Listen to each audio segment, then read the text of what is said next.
The GoreCast is brought to you by American Horrors, the greatest uncut horror channel in the world. 24 hours a day, 7 days a week, all horror. As well as the station of decapitation without your head. America's longest running horror channel, www.withoutyourhead.com.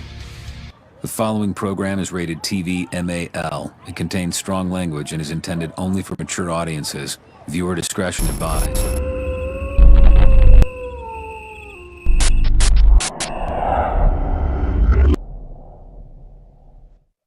What's up, Gore Clubbers? Welcome back to the GoreCast here with me, Johnny Deadly, and these other bunch of reprobates in various directions from around me. Introduce thyselves. Hello. Hi, everybody. Hello. I am. We're not the Brady Bunch. We can do the Brady Bunch all if you very, want. very dysfunctional, so I don't think that'd be a very good day. Here's the story Ooh, we could be the Bloody Bunch. of a lovely GoreCast. I need a knife. That's all I know.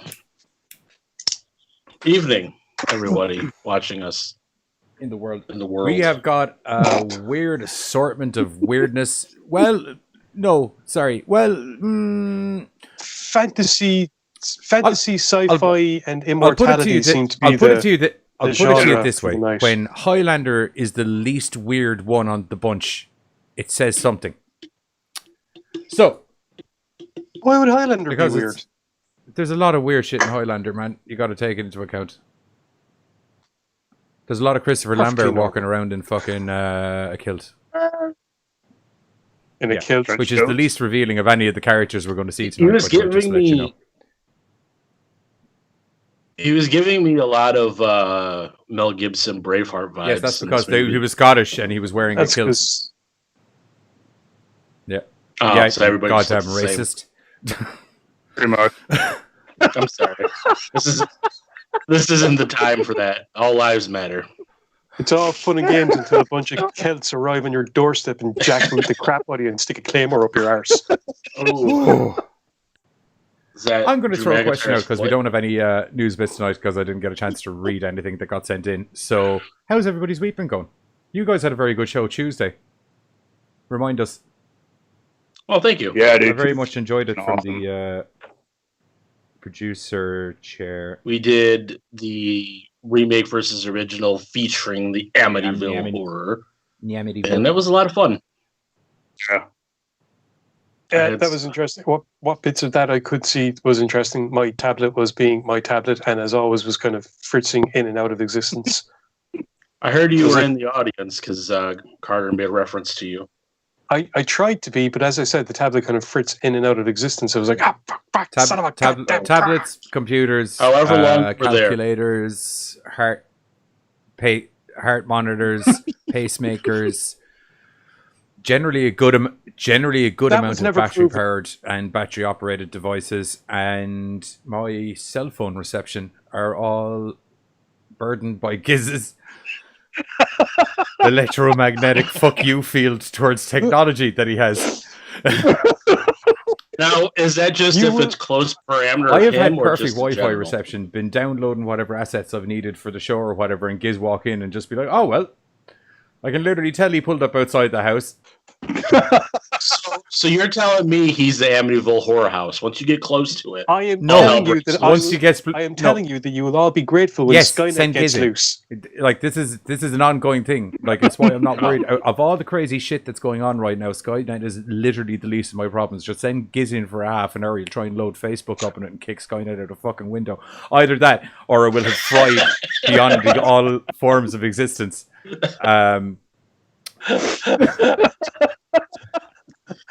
you don't have the Skynet problem, but you have things exploding problem. That's not good.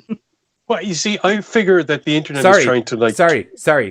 do all these What? like There's a conspiracy theories diploma course online. Who told you to say this, Katie? Also, Pam would also be a very applicable host towards that. no, Katie, I told you not to tell him. I told you not to tell him about that.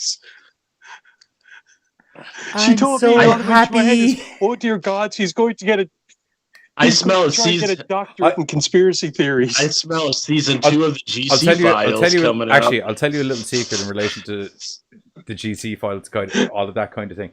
I am ordinarily a conspiracy nut, as you know, down to the ground, because we did a show about it for a while, and literally between the aliens and all the other shit with all of the, pandemic-y doodads and all of that other stuff, I had to just go, nope. just need to clock on out there just for a little bit. Here's one for you. What if the reason that everything around me technologically keeps dying is because secretly the internet is trying to preemptive strike me the whole time, and it's just not quite managing to kill me yet? Because I haven't been in technology that's like able to kill me yet. Shit. What's around me actually? In fairness, but technology hasn't really tried. I'm not trying to sound bad, but like technology. Can I ask you, are you able to locate yourself somewhat more on screen, Giz? Because perfect. That's delightful. You were mostly just a chin there for 5 seconds, and I was just... I was looking around the room. I was trying to figure out what has potential to kill me. Fortunately, it's mainly just solid, sharp objects. Welcome to GoreCast Unplugged, featuring Giz's chin. You can give Bruce Campbell a run for his money. Yeah. Also, Cinema Reaper Reviews said the moon is made of cheese. Just to put that out there. Mm-mm. Yes, I heard that, all right. And it's inhabited by green verminous mice who eat it and get all like Hulk-like and That's kind of biker mice from Mars. Which was an awesome cartoon show. It was, except it was just Teenage Mutant Ninja Turtles. No, it wasn't. Yes, it was. We're replacing surfer skateboarders with bikers. We're replacing pizza with what was it they really liked? Hot dogs and beer. Yeah, they replaced pizza and soda with hot dogs and beer. And I mean, come on, dude. They were giving bikers a good name. Like, that was just awesome. No, Street Sharks was the Ninja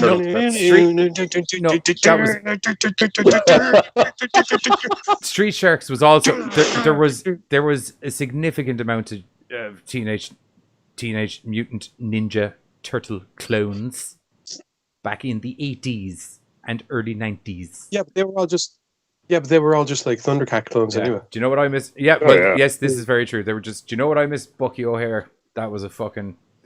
Oh, Bucky O'Hare is the reason Bucky O'Hare. Something, and there's a guy with some ears. Firstly, it's okay. I have it all, and I'll give it to you. Secondly, unfortunately, Bucky O'Hare is the reason we never got a Usagi Yojimbo cartoon. Oh yeah. We only got him in a couple episodes. He would have gotten his own cartoon, except Bucky O'Hare came out, and they decided. Damn right, Bill. Awesome. But thanks to Usagi Yojimbo coming back into the CGI Turtles cartoon that Nickelodeon did a few years ago, there is the possibility that we will have the original creator doing a Usagi Yojimbo cartoon. If so, fucking bring it on. I have to say, that's just a fun name to say. Usagi Yojimbo. You can say it in so many... My head almost exploded with all that information. You can say it in so many different ways. Usagi Do you know what it means? Yojimbo. How many different turtle incarnations? Okay. Don't, dude. We're trying to do an Immortals episode. If you even open up that bag of worms, we're gone. That's it. Good night. Well, that's a perfect topic because it just lives on and on and on and on. I have no problem doing a TMNT episode. I'm down like Donkey Kong. Ooh, I like it. And there's a horror potential, so I can keep it on brand. Next week. We all froze up there, so I don't actually... Well, what? Never mind. No. I think in September I'm 38. That makes sense, yes. Just one moment now, people. 1 sec. Viewers, terribly sorry about that. Internet dropped out or something there, or someone said something that crashed the net. But anyway, what did I miss? Because all I know was my reception came back in and everyone was pissing themselves laughing. Well, I said I'm 34. You're 34, right?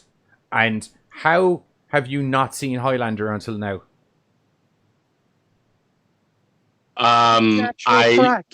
Hold on. I didn't watch it, so that accomplishes the not seeing it.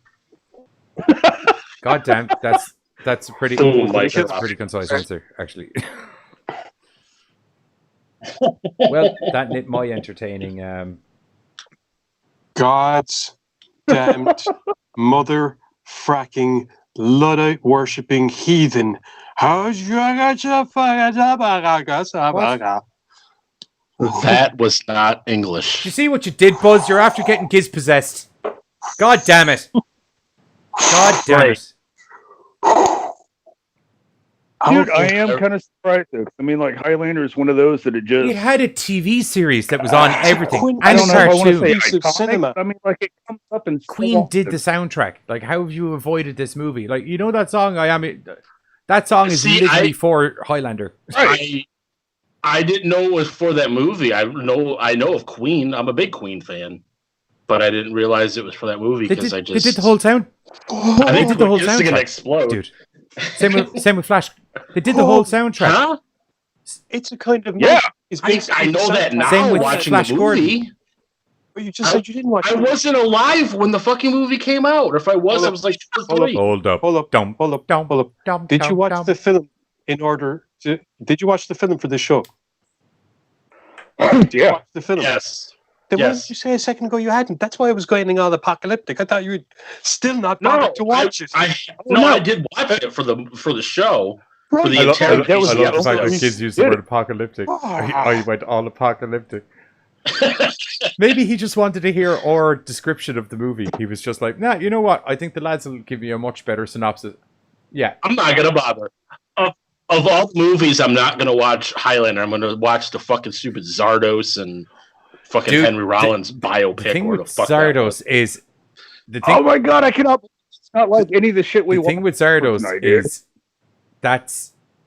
it's a good movie. It's just Born of the mind it's a of an great LSD movie. addict. It's just it's a weird movie, but it's a good movie. Like you can't stop watching it. Right, but Mostly I mean, like because you of had Sean a- Connery's crotch, but so much chest hair. I was actually like, we should probably be just topless for this when we review Zardoz. I wonder if himself and Chuck Norris have like a chest hair competition Buzz to was see ready who to had Hulk the out of the most. t-shirt. I was about to just rip We're- it. I was about to go Hulk Hogan and be like, I'm a Wait, real keep your American tatties in, my friend. We're not doing Zardoz first. We're doing. So anyway, before we get into one last thing, which is on topic this time, before we get into reviews, is before anyone complains that how come there's no vampires on this thing because there are immortals and immortals. You're saying that there's immortals, and I mean, Interview with a Vampire would have been despicable in a movie to have in here. Here's Vampires are God damn it, you vampires. cock blocking son of a bitch! That's my goddamn rant. I don't care what he said. I'm doing it anyway. Vampires are vampires, and they're only immortal as a byproduct of being a goddamn vampire. Immortals are immortals. That's why. What he said. Thank you. Sorry, I had that Sorry, little when you very said it, concise you rant said. boiling up inside me literally all day long, and I got 3 words into it. I wasn't going to talk about you. I was just no. That was just my shock that anyone would make the mistake of confusing a You vampire need to for an cover immortal. thine. They're two Thine very asses different need to be things. covered. But was Henry Rollins No. a vampire though? No. 'Cause he was. No. I thought he was drinking blood. Or no, he was eating Yeah. meat too. Dude, Never which mind. is a good segue because we're getting Not into going- that. So, not going to lie. first movie we go on, Giz. I was going to say, I'm not going to lie. This is the only one that I wasn't able to watch due to technology. Okay, you missed what Hating is me. a quirky but good movie. Anyway, long story short, because 2015 brought us Henry Rollins as I can't remember the guy's name. God damn. Henry Rollins played. Thank you. Jack. Henry Rollins plays a guy, Jack, who's a bit of a recluse, stays to himself. He goes to his diner and he gets his bowl of oatmeal or 2 a day. And other than that, seems to be most apparently a bingo addict. Until his random unknown daughter, which just goes to prove immortals have real life problems too, shows up in his doorstep, throwing everything slightly askew. And then we slowly get into the fact that Jack has been around a very, very, very, very long time. And also Jack has a tendency of getting shot the fuck up and handling it what can only be described as like a champ. Some bad guys. I rather Zach's got nonchalant, I mixed imagine. up, or Zach, by association of other people, has got mixed up with some bad dudes. Actually, no, Jack's inability to turn a blind eye, and due to people he's dealing with, ends up in a weird war with some gangsters. Two of whom have to be the most unfortunate sons of bitches I've ever met in my entire fucking life. We'll get more into that as we get into the what we thought of the movies kind of side of the thing. They get angry at Jack, and needless to say, they, for some reason, contrary to the fact that he's been shot up, beat up, stabbed up, broke up, and everyone other than Jack has left way more fucked up than when they arrived initially, decide, do you know what? We're going to go grab his daughter. Fuck. Okay. Of course, it's a good idea. There's also a slight love interest story with a waitress. That is He Never Died. The movie. There you go. Yes. And he never died in the movie. Do we get an explanation for his immortality? Do we? Yeah. Okay. Yeah. Oh, yes. Cain. Sorry. Yeah. From Cain and Abel. So, like, Yeah. his punishment. Yeah. No, And not that's that what I K. like about this is That's a because they different took K. that whole That's bit with a K. just spin on it. Okay. Thank you. So this has kind of been his punishment. He just now has lived through all these years, cannot die, and just watches the world pass him by. The only thing like I couldn't quite get was the cannibalism. It 1 second it kind of seemed like it helped him heal from the damage that he took. But then it also like, oh fuck, it's Tuesday. I have to like. It was just kind of a weird. Here's the like, thing. Here's the thing I think with that. it You know was. the way initially, when we meet him, he's very much a vegetarian. So I feel right. He's kind of doing like a Louis from Interview with a Vampire kind of thing, where it's like he should be sustaining himself on the blood of man, but instead he's eating eggplant pasta. But then once he took a significant amount of damage, he decided to eat a little bit of dude because it obviously helps with the regenerative process. And then upon eating a little bit of dude, the doors were opened and he was a thirsty boy. Well, I mean, because you look at it, he had the deal set up with the medical intern, so he had shit in the refrigerator. But then he would go out to the cafe or the coffee shop and have his eggplant. So that's where I was kind of confused. It was like, it didn't seem like he was trying to fight the urge. And then must be a sustenance issue at like some stage because he just had. Yeah, if I might suggest, I can't remember exactly how it was handled in the Bible because the big old book of contradiction. Oh yeah, but based on the way that other things are presented, odds are he was cast out and forced to subside on the flesh of man, or something to that effect. So odds are you're absolutely right in that it's kind of I'd rather not have to do this if I don't have to, but shit, A, I've gotten beaten up, or B, it's been a long time and I kind of need something. Plus, you said he had body parts or something in a fridge. No, so he had that's about as humane as you can get. No, he didn't. He had blood. Well, the point is, he would get this. He was.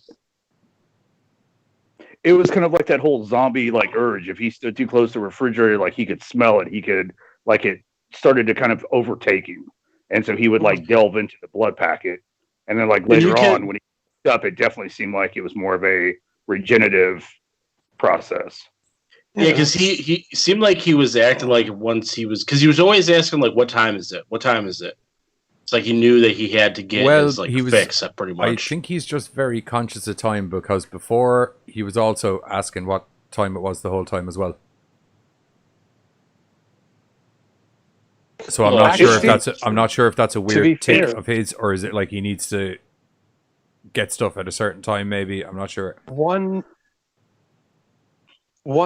Gentlemen, one of the ideas postulated in other stories dealing with immortals is that because you've lived for so long, you eventually start to feel time passing at a different rate. It's it's the reason that they can stand to live for eons. Sometimes it's like the old adage, "Time flies when you're having fun," or a watch pot never boils. Well, man, I'm going to have to interject there. If you'd seen any of the bingo scenes that he was in, I feel he was well aware of how slowly time was creeping by at some stages, 100%.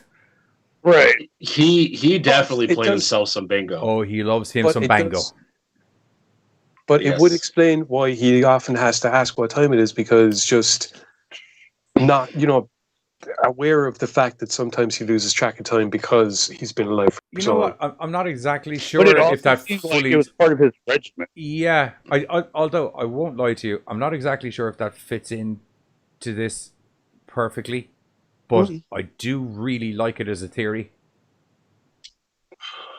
Genuinely, Apparently, it's what I do. yeah. Ooh, a cinematic theoritosian. They should really bring you in to like make movies better. It's weird because you're just like, why didn't you do this? And it's like, yeah, why didn't they do that? That makes way more sense.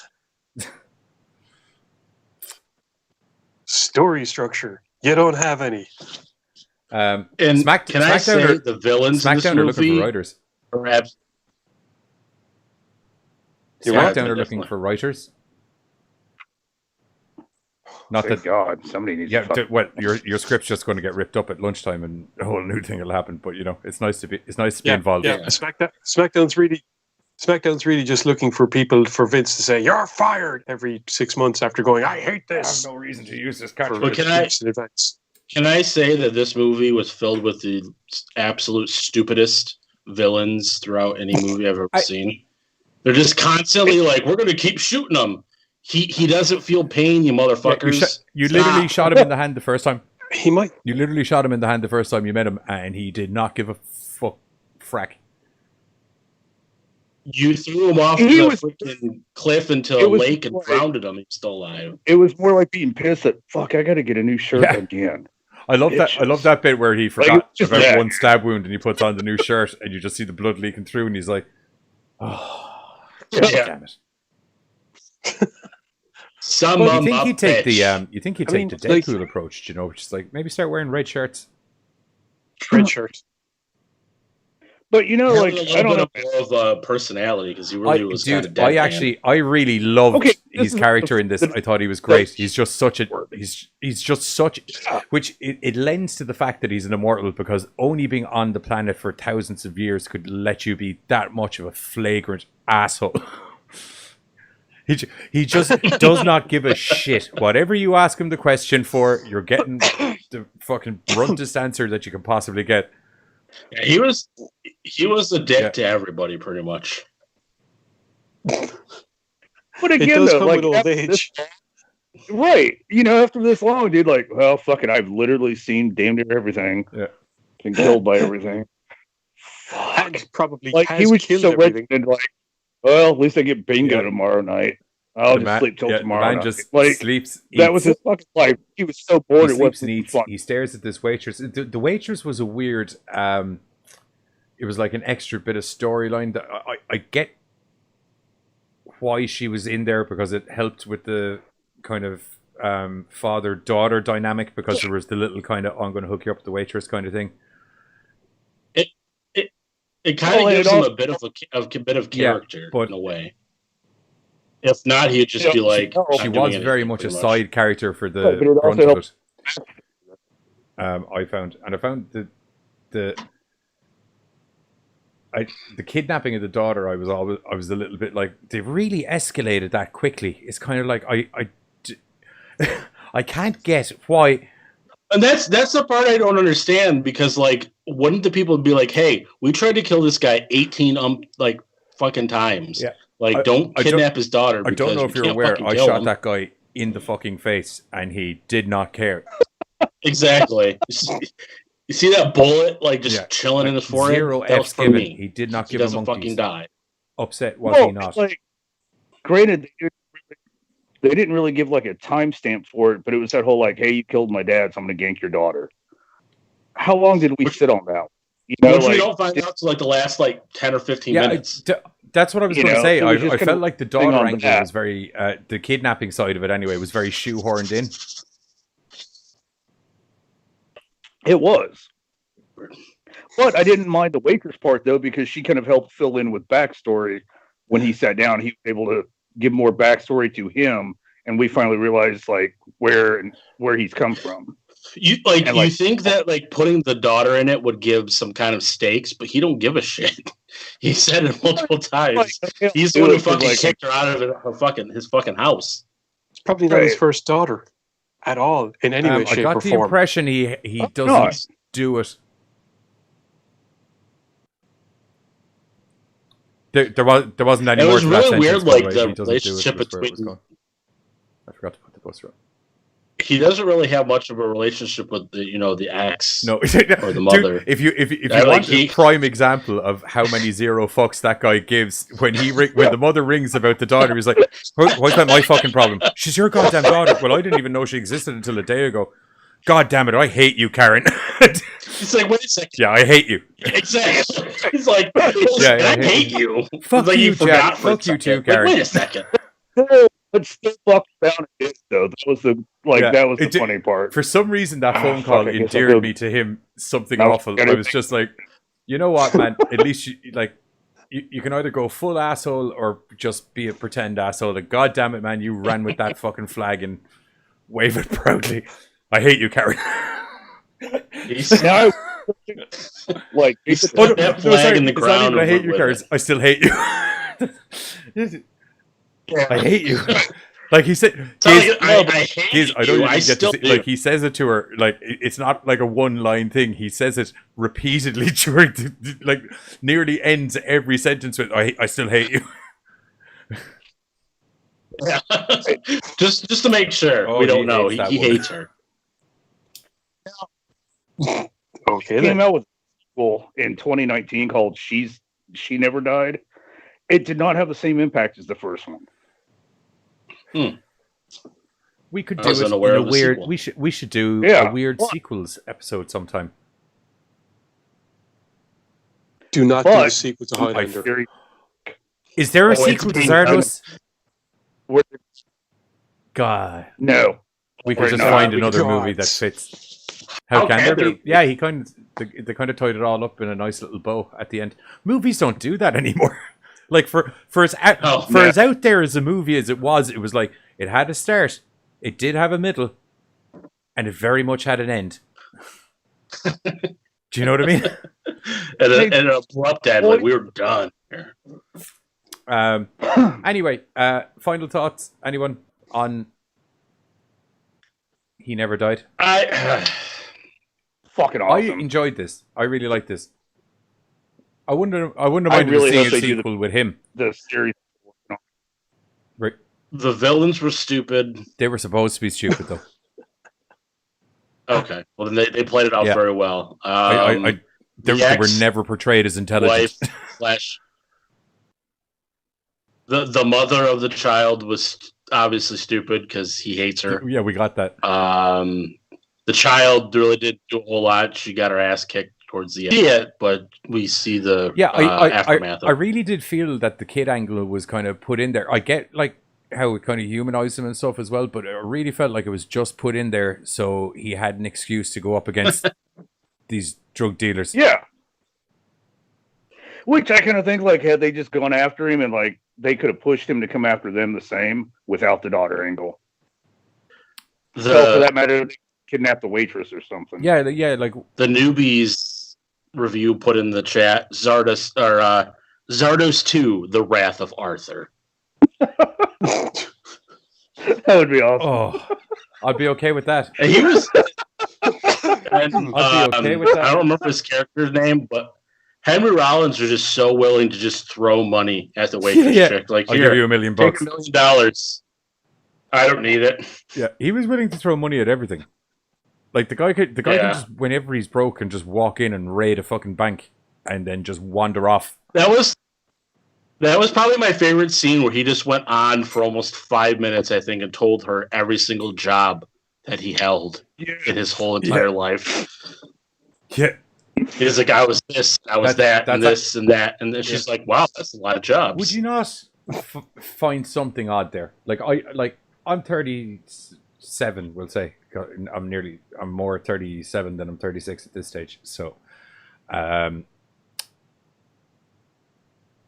had a lot of jobs over the years. But wait a minute, how old are you? I'm nearly 37. Fuck, I am the oldest here. Breaking news. Carter's the Did you think I was older than you? youngest once. I was hoping we were closer to age, maybe. But I thought you knew that I was older No, I'm than him. I'm the Marsha Brady of this fucking Marsha. GoreCast bunch. It's quite reflective of my personality on screen, actually, if you think about it. Everybody shut up and listen to me. Right. Yep. It's because it's what happens when you leave me in control of the buttons the whole time. Because I can like just make Good people point. disappear. Look, whoop, whoop. There goes Carter. Whoop, there he's back. He's whoop. Whoop, there he is. I know. See, I know Giz said he didn't get to watch it, but this is like the least we've heard of Giz in a while. Yeah, because I haven't. But I dug seen your film, insight, therefore- though. But I I'll dug your do- insight, though, because that did make the film Yeah. a little bit more understandable. Yeah. But hang on, that's not a good thing when a guy that hasn't seen it has to make it more understandable not to the guys that understandable. No, have. not weren't like Hey. filling in blanks. It just made it a little bit more understandable of why he was doing what he did. I'm an American, and I guess we need alternate versions of movies for me to understand it. I guess so. As it's been proven for decades. Yeah, Hey, not all of us, thank you. Watch it. I follow along 95% well. of us. Carter's in the 5%. Ah. Fair enough. My fiance Oh, informed me I'm damn. nearly 38. I might. It's fucking goddamn senility. That's sad that she has to tell you, and you don't know. Well, I won't lie to you. One of the reasons, No, no. strangely enough, one of the I reasons nearly- I like He Never Died is myself and Jack have certain. I kind of like where just time just goes by now. No, I'm a year older than you, and I'm Okay, so I am 38. 37. Okay, cool. I'm 83. Yeah. So. Okay. Yeah, I'm 82. Perfect. Okay. So the full conclusion of this podcast is we're all old as fuck, but Yeah. we don't know how old we are. We should get Zimmer I frames. think is we should perfect. just, especially because I actually need. You're I was going to say I only actually as need yo- one. So I was going to say you're only as old as the girl you feel. But I feel pretty fucking old, apparently. Fair enough. Well, I'm drunk right now, so I feel that's because young. you're the youngest one here. So let's Oh, that's I true. watch- That We should helps. change it to like I watch cartoons fucking visually. middle-aged Thursdays or something like that. And I'll put little red Corvettes underneath all of our frames. Neither of us is Back in Back my when I day. used to have a turn-up attached to my pants at the time, as was the fashion. Get off my lawn, you son bitch. shut the You door. don't have to be middle-aged to say that. You just have to have someone on Well, your I grass. don't know if Get you've off, ever get watched the off. American Horror That's TV true. show. That is essentially is myself and Giz being middle-aged angry men at modern cinema, which is just like, why don't you make the horror like you used to? Do you remember when you used to use scares Hang on a instead of minute. jump scares? Whoa. No, everything we say- Whoa. Middle-aged means 50 Oh, because I'm you're in not the making middle it- of your age. Oh, You get about 100 no, years. that's not So happening. that, you know. bud. Hey, I didn't think I'd live to see I'm not 30. making No. it to I'll 50. get to 50, but I didn't think I'd live to see 30, yet here I'd I say- am in this shit show. I'm going out for another 8 around years. looking 69, 72 kind of area, I think. Like I said, I thought I'd be gone by 30, yet here I still remain. I'm not gonna lie, I'm with you, dude. Did not figure I'd be here this long. Wow, this took a depressing turn, considering it's. You. You swear we were all immortal.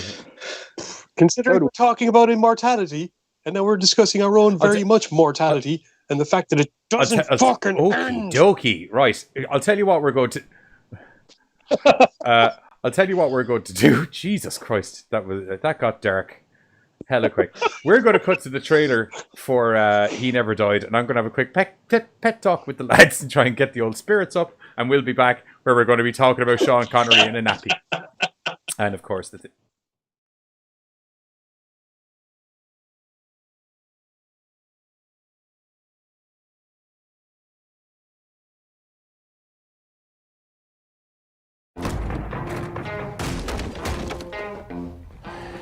Maybe should join us for a ride.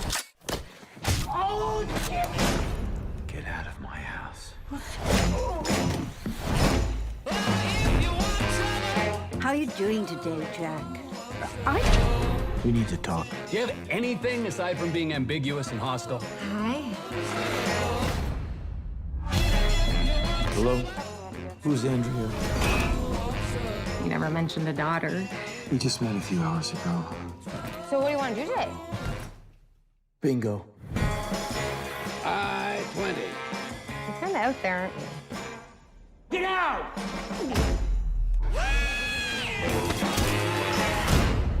Jack, I was beginning to think that you just crawled out of the ground.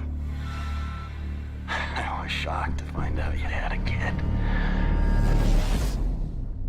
They have Andrea.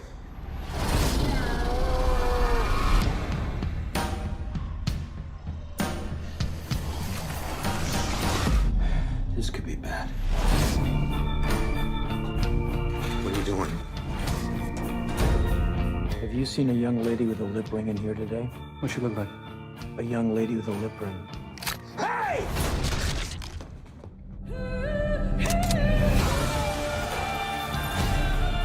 Are you Derek? Yeah, motherfucker. How old are you? I have no idea, but I'm in the Bible if that means anything. I'm known as Cain. Probably just gonna go kill another room full of people. You are? Probably. Come on! I'm getting you out of here. I'm going to kill you. I am going to tear you apart and eat you. It's not because I want to, but I have to.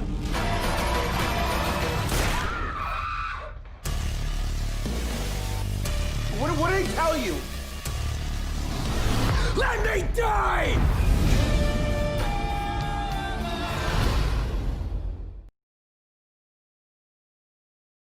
That's what I forgot about. Boom. Yeah, so Obviously, that's that's what I available chose. on DVD now because it was made in 2015. That was the trailer for He Never Died, which I really did enjoy. I liked Henry Rollins' character in it. The daughter, for what little use she was in there, she was entertaining. I have a newfound appreciation for Bingo.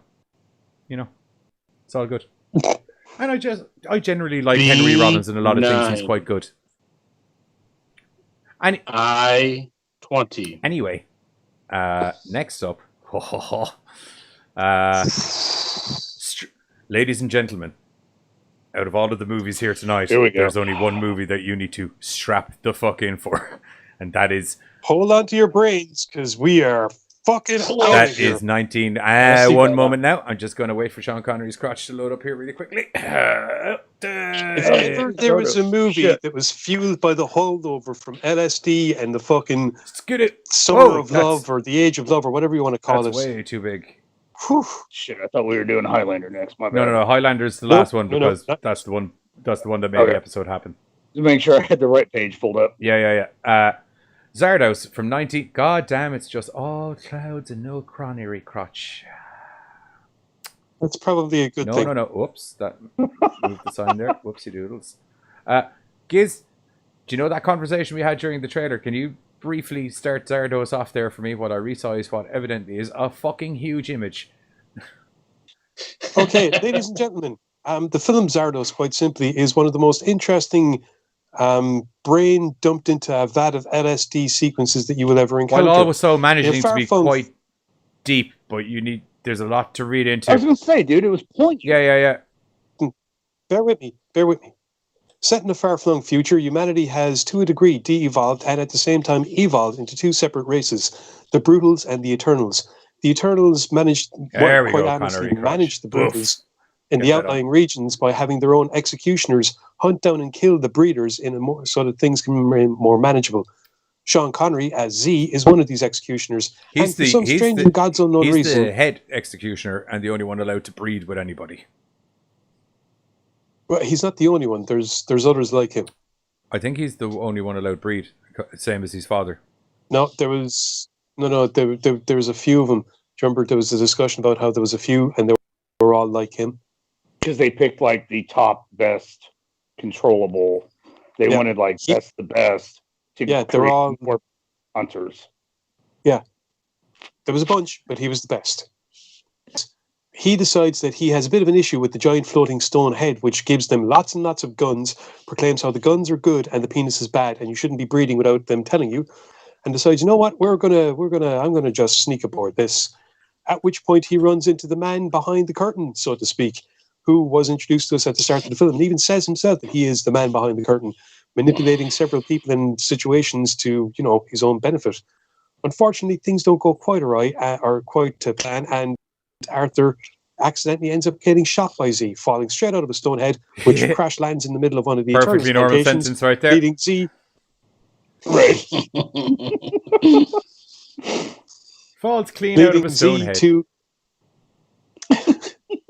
Hey, it was a flying stone head. Yes, so, yeah. It was a massive flying stone head. The whole movie starts with that massive flying stone head, and I was like, well, I feel I know where this is going. I didn't know where it was going at all, but I had a good inclination as to what sort of batshit spewing out guns and ammunition. Yeah. Anyway, Stonehead crashes into the Eternal compound, and we get our first glimpse into what the actual frack is going on. Because up until that point, you haven't got a infamous line from Zardoz in relation to the. No, I didn't. I said it. Guns are good. The penis is bad. The true statement.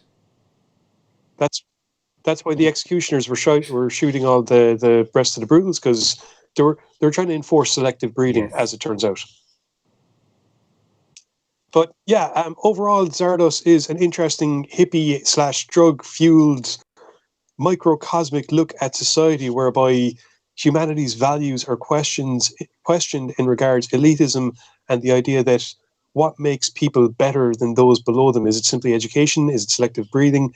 Is it the idea that society can be controlled through certain methods that perhaps in the far-flung future, by a better understanding of ourselves, we will end up being in a situation whereby, certain desires and certain baser instincts are suppressed for the betterment of mankind, which unfortunately ends up being a bad thing, because, society then inevitably ends up stagnating. I have to admit, I've seen a lot of the ideas posed in this film in other stuff. However, its odds are Zardoz was the first one to ever do it, as bizarre and out of his mind as it fucking was. Dude. Okay, you say that in such a negative way, though. Like it feels weird, because you're like, hey, there's good, but it's like this weird, trippy, hippie fucking bullshit. Guys, back in the 70s, that whole kind of dystopian future thing. I was going to say dystopian future storyline was fucking huge in cinema. Do you know what I mean? It's just this was a crazy commentary about how technology is going to fuck everybody over eventually, and everyone's going to go fucking weird, and overlords and man in a nappy. Now, I do have to point out, you're like, hey, this is all he wears the whole movie. No, he had like 3 costumes. Yeah, but the other 2 arrived on 20 minutes from the end of the movie. Yeah. Still a costume change. Sorry, one costume was where he wore less than this, because he just wore the nappy bit. That's true. Yeah, which, by the way, isn't a separate costume. They just took the gun belt off. Because it was filled with bullets, which they thought he might shoot them with. Because he had the wedding dress, as we had established from green thing. Delvin. Oh, yeah, he did have a wedding dress. Oh, yeah, there was the wedding. Oh, I should... Sean Connery used mutton chops in a frack wedding dress. We're just going to have Google that one moment. I forgot about that part, because that was another one towards the end. Yeah, because they were like to erase that one as well. Newbie, it was in fact a lot of crotch. Yeah, that's there's a lot of. Dude, even without Sean Connery, there's a lot of crotch in this movie. It's a pretty crotch-tacular piece of cinema, actually. And tit-tacular, actually. There were so many tits. But none of them were, applicable in any storyline. It's just like, oh, Sean Connery knocks off some woman and her top falls down a little bit, and they just don't give a shit. No, actually, I have to admit, I really enjoyed the educational orgy whereby apparently all of the world's knowledge was passed to him through by these women through the act of touching in exchange for his seed through the act of fucking. So basically, they had an orgy where he got his rocks off and he got his brain uploaded with all of humanity's knowledge and everything that the world has ever known. That is the best orgy ever. Can I have one of those, please? But it also fucked me up. Like, he's not like the most primitive, but in the scope of things. Well, he's no. And so no. No. They he's more advanced than the Eternals. They establish early on in the movie that he's May says it to him that she was like, "You have a larger brain. You could. You're better, whatever, than all of us." I just mean to have all of that pumped into you. You know what I mean? Like, hey. Well, I don't know if you watched the end of that movie. He was pumping as much of it back out as he was getting pumped in. When you think about it, right? One of the interesting notions about this film is that it examines the idea that the human mind, for want of a better term, works the exact same way as a computer. In fact, if you look at computers, they're actually inferior versions of the human mind. We can train our minds to remember details, minute details. You can actually train your mind to categorize things. Now, obviously, there are certain latent, gifts when it comes to, how the brain works, how memory works, things like that. Personally, I can't remember fucking yesterday when it comes to reality, but as we can all attest, I can remember details from films and stuff that I saw when I was a kid. That's just the way my brain works. In this film, you know shit about a film that you've never seen. Precisely. In this film, Z's brain has been genetically engineered through selective breeding to be one massive all data done by storage Zardoz. device. Just because it has only had a couple of drops poured into it doesn't mean that it can't hold the ocean of knowledge that him getting his rocks off is about to pertain. Oh no, I just mean like that orgy that sort ever. of awakening. I want one. But I mean, I just mean like the overall awakening. The whole point of like to realize all of that information now and be realizing that you're no longer like the world is no longer this cup. The whole point. This ocean. I think Hello. That's why. Sorry, one sec. The whole point of Z is that he's literally been made by Zardoz like a way to kill the Eternals. As a lot of them have been looking to fucking been like, I have been here for way too fucking long, and oh yeah, I mean, look at that's why he's like a genetically engineered mutant. Yes, but you look at the character Friend. That motherfucker, he got so bored in life that he just kind of lives to poke the bear. And the bear pokes back, unfortunately, in relation to Friend. Unfortunately. It was pretty shitty. He just said, I don't feel like mind melding today. Basically, you know. Right. And it wasn't even like they were like, hey, because their whole deal is like, when you get punished, depending on what your deal was, they'll age you 5 years, 10 years, whatever. They literally like half aged that motherfucker. Because, hang on, guys. His left side's not. Yeah, because once he said no, they then went in. Once they went in, they saw what was really in his head. So imagine you have a utopian society whereby certain thoughts are dictated as a crime, and you introduce me. No, hang on. You have that kind of a society, and then you introduce someone like me. Yeah, unfortunately, for that sort of society to happen, Skynet needs to take over first, and we've already established that you're going to nail that right in the fucking bud. So, my point is, Fred had basically become their equivalent of Caligula. All this stuff was floating around in his head. He was able to get away with it until they basically did a deep probe because he said, I don't want to share consciousness with them. As soon as he said that, they went, what the fuck are you hiding? And they saw, oh, you're hiding the fact that you were the most debased human being we have ever encountered. Oh, dear gods, how have you not fucking killed and raped everything? What the hell? Get rid of it. Because I am a good boy. I get it. It was just such a shit-ass punishment, though. Like, that was... Like, I kind of felt like that showed their hand in this whole, we are... higher level, we are better fucking individuals. That was a shit-ass cheap shot. But that was the whole point of it, because when you get a society that believes it is this advanced, it inherently believes that it is morally right in all conditions.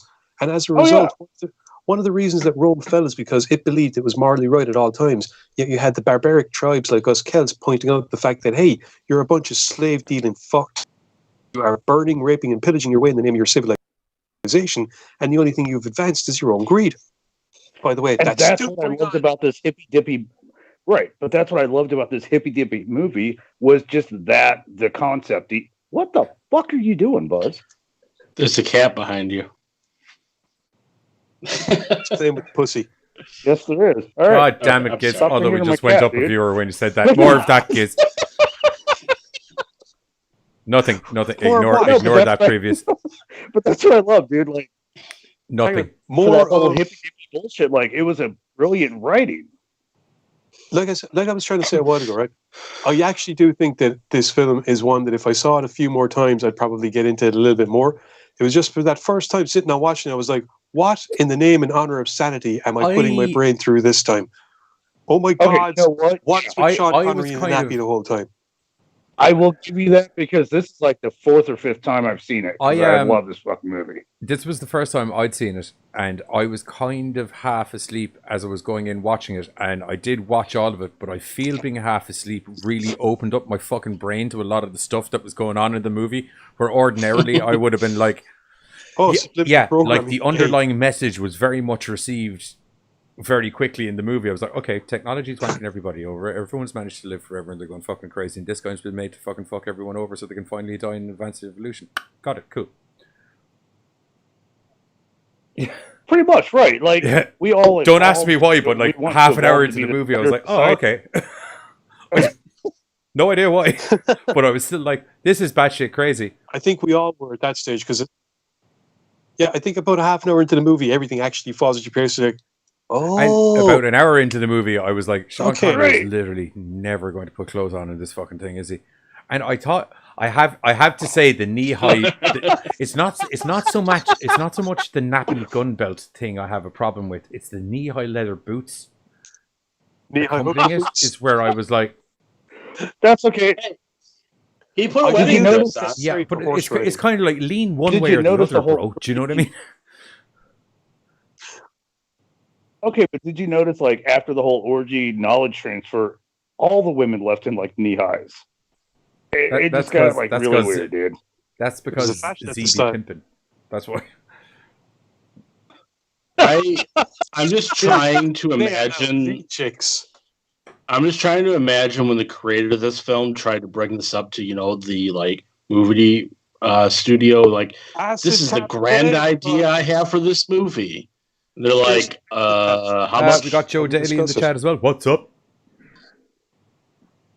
Hi, Joe. Hello. Buzz, you're right. I imagine that like he arrived on and just kind of went, I have this brand new movie. By the way, recreational drugs, anybody? Did you know? Did you know? Did you know it's the director of Deliverance that made this? As in, ding, ding, ding, ding, ding, ding. Yeah. Oh. Yeah. Wow. And Burt Reynolds was originally cast as him. Yeah. They wanted Burt Reynolds initially. I could see it. Burt Reynolds is just like a little hairy so... He'd worked with him on Deliverance as well, you see. So...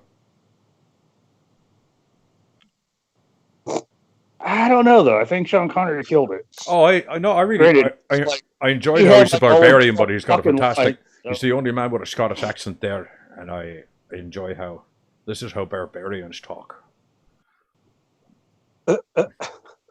Cinema Reaper Review said that this movie sounds like one that you have to watch when you're high, and I agree. Yep.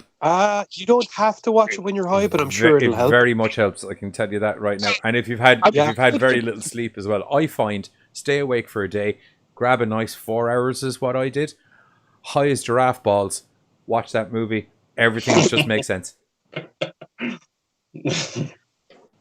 Wow. I will say though, when you look at the time period, another thing I really dug was the whole cinematography. It's shot beautifully, and the way and with everything they had to work with, they did the overlays, like where he was seeing the images of Zardoz, and when he was seeing the kind of stuff that you're able to see through the crystal ring, and things like that, very smartly done, and very very nicely shot. And it didn't feel kind of like 70s tacky. Like it was like, okay, I could legit, it's like a holographic projection doodad kind of vibe. And just the way they everything, because you think about the pyramid mirror that he kind of stepped into, and then the next scene's him like falling down. Yeah. Just put everything together was for what they had to work with. Murphy then in the chat as was well. What fucking awesome. Hello. Hey, Brian. If we can get like 7 or 8 He more said, people "What an here, odd we time could to join." literally have a Yes. 2000 reunion in the chat. Yeah, We're like that'd be 8 or 9 away from just a 2000s reunion. So no, like sober with plenty of sleep, I stand by this fucking movie. It was awesome. Yeah, it's a weird one, but it's a good one. You are going to be very much like, what in the fuck am I watching? But I can't stop watching it. But it has was such me. a brilliant fucking statement behind it. I loved when he was in the plastic ball. Do you know when they're all attacking him and they're like, nobody can break this, and you can blatantly tell it's just like garden plastic, and it's like, has anyone actually tried pushing it? Like, you're very non-aggressive normally. Has anyone tried just pushing on out of that thing? Have you gotten anything sharp yet? Yeah. I'm just going to go. He didn't even sharp. He just punched a hole in the thing. I know. Because I'm goddamn Sean Connery. That's why. Goddamn. Speaking of goddamn Sean Connery, we're going to go to a trailer and then we're going to come back with another movie starring Sean Connery. But we're not going to go to that. We're not going to go to that trailer just yet because I didn't queue it up. So we're just going to. Oh no, you're just like making his wait. Yeah, it was a very good. I think I should handle Highlander now because you handled Zardoz. I only did that because you told me to, you numb. I wasn't going to. And on You said do it. trailer. What I'm getting.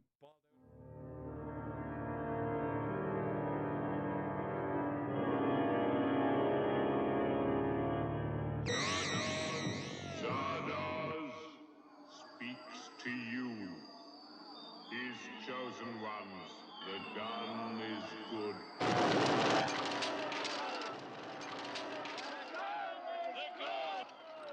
Go forth and kill.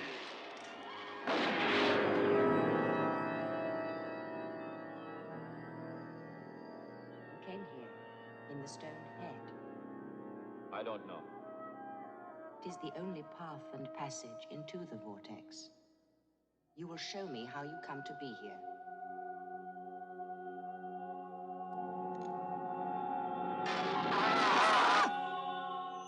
Tell me everything. My name is Zed.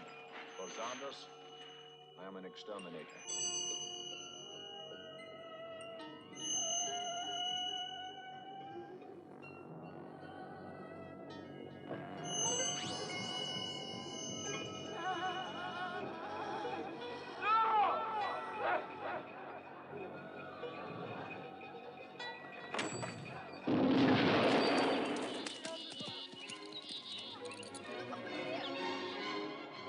Caution, you are approaching the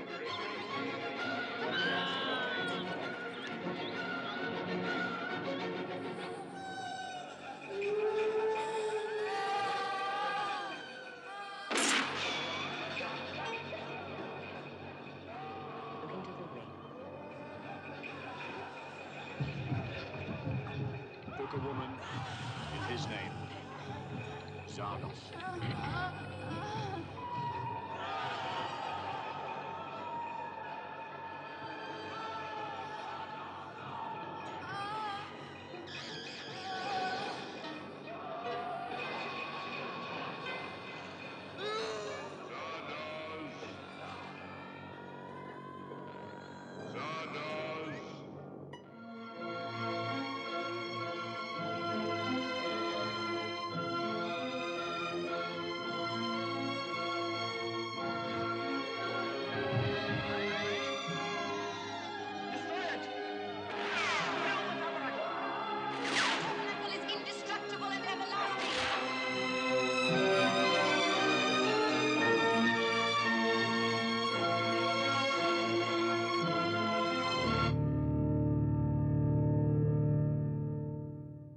2, 1. And we're back. Fuck. You all right there, Giz? Well, yeah, no, it's fine. Fuck.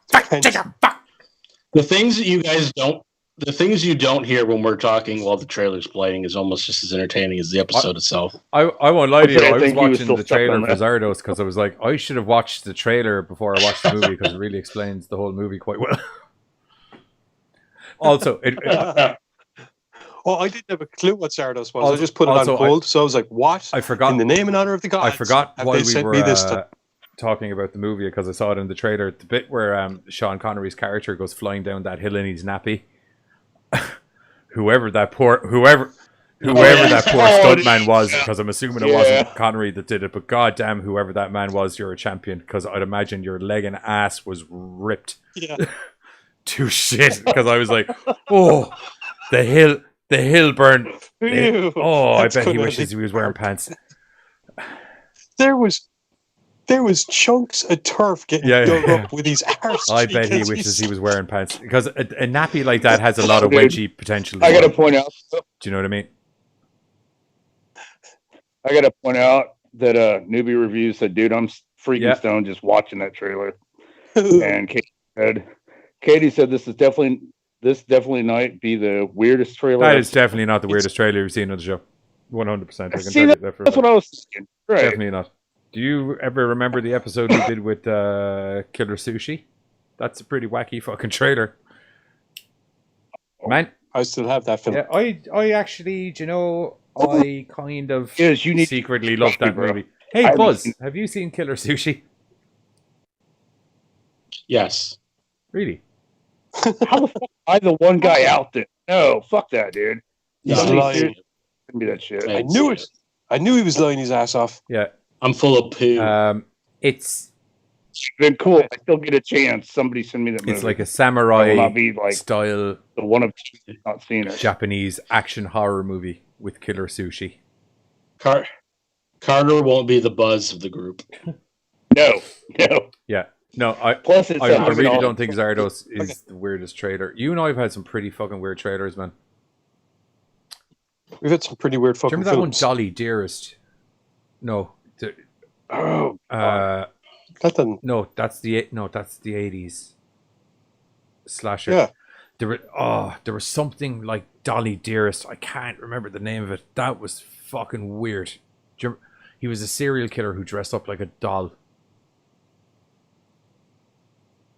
I just remember the theme tune was by that Ramblin' Shanks Freak Show band or something like that. It was like real crazy circus metal.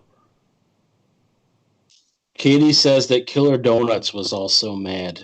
Dude, that shit was fucking crazy. In Russia, donut eat you. Just in the title alone, I can already tell it's crazy. Killer Donuts. That'd be okay. That could be a hey guys, I think we found an episode. There's one where we do killer foods. Killer. I thought we did that. No, was it Killer Foods? That's how we got the Killer Sushi. No. That was no. Potatoes. Killer Sushi And that goddamn chicken thingy. Oh, chicken. The most offensive Poultrygeist. Yeah. Yes, Poultrygeist. It's a horror. It's a musical. It's Grindhouse. It's a musical. It's horror. Whoa. You said you did not like fucking Poultrygeist? Oh, he loved it. It's trauma. Giz is having like non-flashbacks. No, Giz probably liked it. I think that was fucking trauma awesome. Yeah, Giz likes trauma. It depends. Sometimes Giz likes trauma. And sometimes Giz looks at trauma and goes, what the actual Damn you, Kaufman. What the fuck did you just make me watch? Ooh, okay, when I watched it, I'm like, what the actual frack? Why have I not seen this sooner?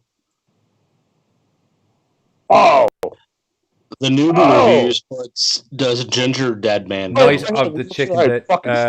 We did Ginger Dead Man in a stoner one. Well, there's definitely a Killer Foods part 2 that we could do. Find 3 different films. Fine. Part 2. Part 2. Now I see Killer Bread coming at people. I don't do French, man. It's like Hot Shots Part D. Killer I was trying to make a foods. pun on dough as in bread dough. Killer foods. Pipes. Part Swipe. D. There you go. That's like perfect. German. We'll do it in German there. Anyway, shall we move on to the next movie? Moving along. Yes, I guess so. Next up, finally, a childhood classic for some of us. I have no rival, no man can be my equal. Okay, I so just don't have the heart in this one anymore. what? Did we just I just sing you out of? the whole. Yes, dude. Like the whole poltergeist. Like seriously. Oh. Dude, I didn't know where that was going. Carter, as much sorry, I'll handle this, thank you. As much of a fan as Poltergeist as you are you actually going to let you can't let a movie of that caliber besmirch an entertaining review of what is Highlander? Dude, I'm trying to be professional, but it hurts. I know. But Carter, I can't see you. I can only hear my voice. I can hear the pain in his voice. For some reason, I can't see character. I can only see Johnny, and I can see Buzz. But I you actually can hear can't the pain. see character, so I'm just. It's all. can hear the pain, dude. Carter, I was just saying, I land on the fence. I land on the fence when it comes to Poltergeist. I agree with you. It's a very, very, very entertaining movie. My issue, which was also Giz's issue, if memory serves me correctly, was it's way too much singing. I'm sorry. Did you say way too much sin? Singing. Yeah. There's never too much sin. No, thank you. That's that would be highly hypocritical. Okay, but like that made it cooler, like a musical Traumaville. Like you know what? No, I'm good. Yeah, Highlander. It was my only issue with it is there was too much singing. I know it's a musical essentially, but I was just like, yeah. No. Anyway, I thought they were good songs. Highlander, 1980. Thank you. Giz has an intro. Yeah, after I was born. We can all just chill out. Giz put us on notice that he was like, I'm handling the Highlander synopsis, so everyone strap on in. I'm going to sit back here and comfortable. Get my little hand pipe out. Highlander is a story of Conor MacLeod, born in the 1500s in the Highlands of Scotland, and unfortunately a little bit immortal. Conor was killed by a great big massive bastard played by Clancy Brown, also known as one of the coolest bad guys ever. Can you guys hear me?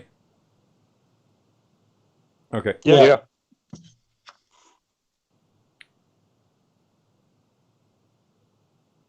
And we're back. There we go.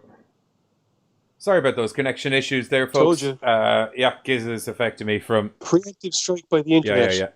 100%. The internet does not like Highlander.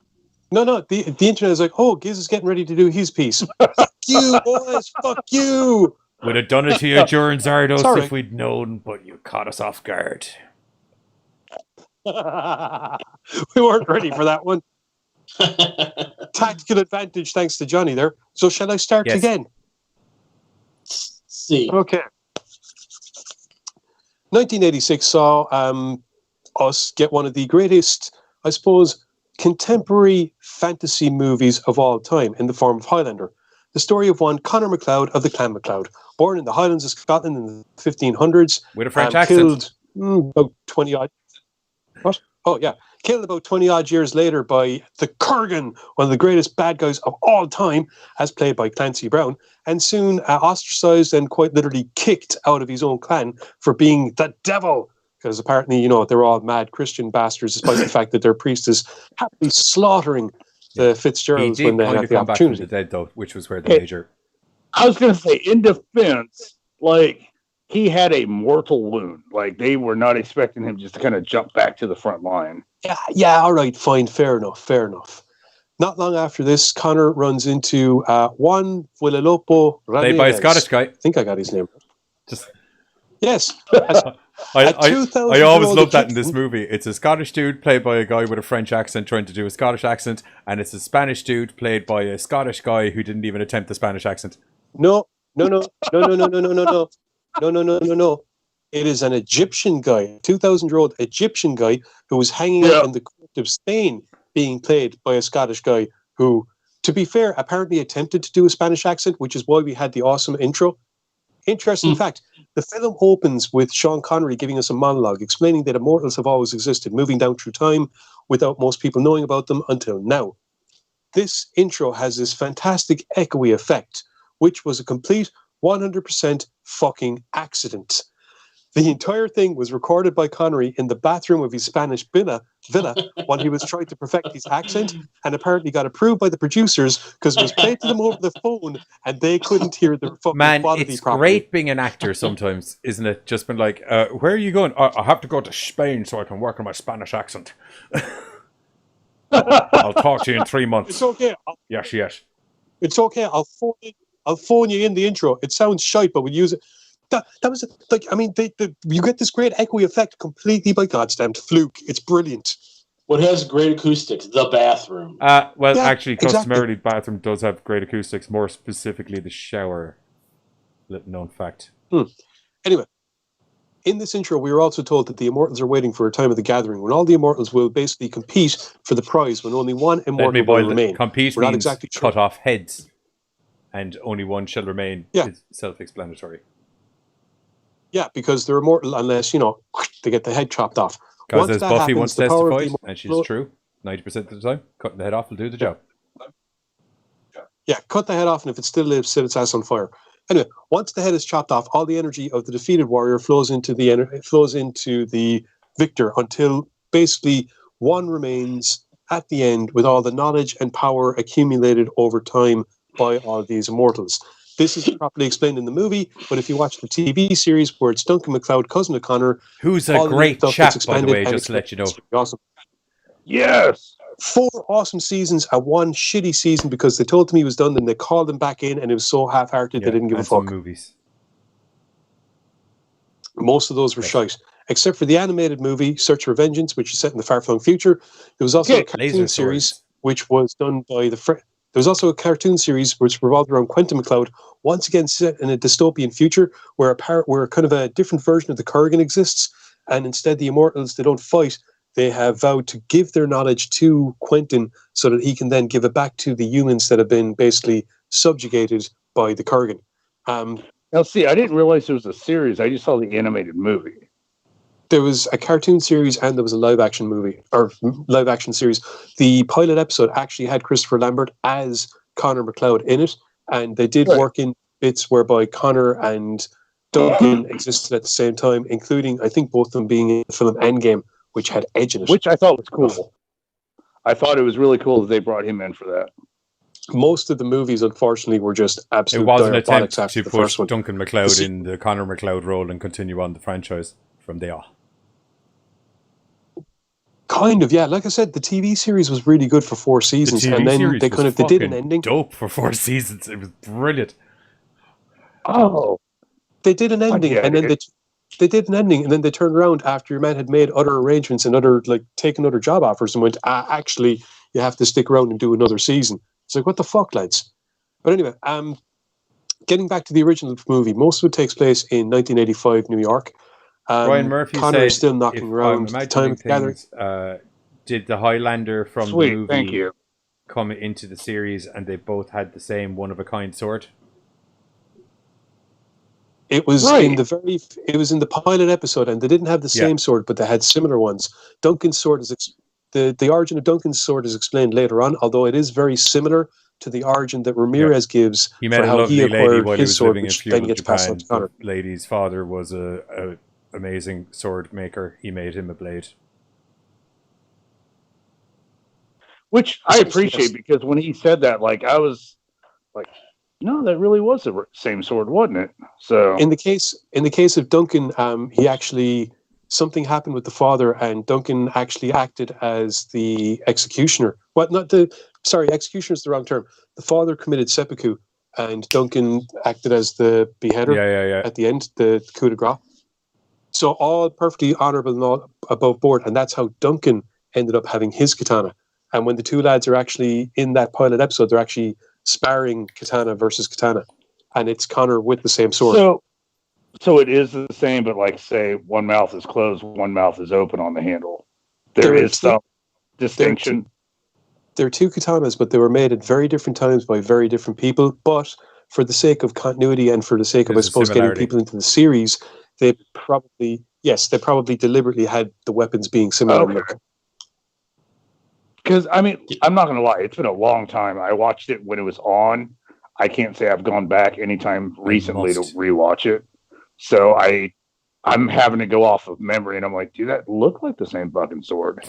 I'm kind of 50% memory, 50%. I love how Buzz is shaking his head to the. Nope, it's not the same sword. Yeah, I knew that 100%. Never saw the movie, but I know that TV show. What, nope, no sir. So Wikipedia. I dug the shit out of the TV show, but I was not as big of a fan of what was that, Raven? I think we followed the blonde thief. Yeah, that was the reason for that was they tried to capitalize on the success. They knew that they were coming to an end with season 4, so they tried Raven, and then at the same time that they were trying to kind of get season 5 going. But where Raven at least had people that were interested, where Raven at least had production staff that were into it, it couldn't get the traction that the original show got. Primarily, I think, because season 5 was such a letdown that people were like, it's gone to the dogs. Why bother with this? Why bother with the chick? She's not a McLeod. Right. After all of the interruptions to you, Giz, will we let you get back to your synopsis? The original synopsis. My bad. Sorry. Yeah. Like I was saying, most of the film takes place in 1985. We see at the very beginning of the film Connor having a confrontation with an immortal called Fazil, I think, or something like that. It's can't remember. Point is, Connor wins, but he has to do a runner because the law knows there's a scrap. He hides his sword. His sword is discovered by a woman named Brenda, fill in the name here because I can't remember it, who works for the LAPD as a metallurgist and is also, as it turns out, literally wrote the fracking book on ancient weapon making. I love when he shows up with that book. It's so great. When she discovers fragments of a sword that shouldn't exist, i.e. Connor's infamous weapon, which, as it turns out, was made in 500 BC and used techniques that were at least 1,000 years ahead, longer actually, more. At least it was like 1,500 years ahead of their time.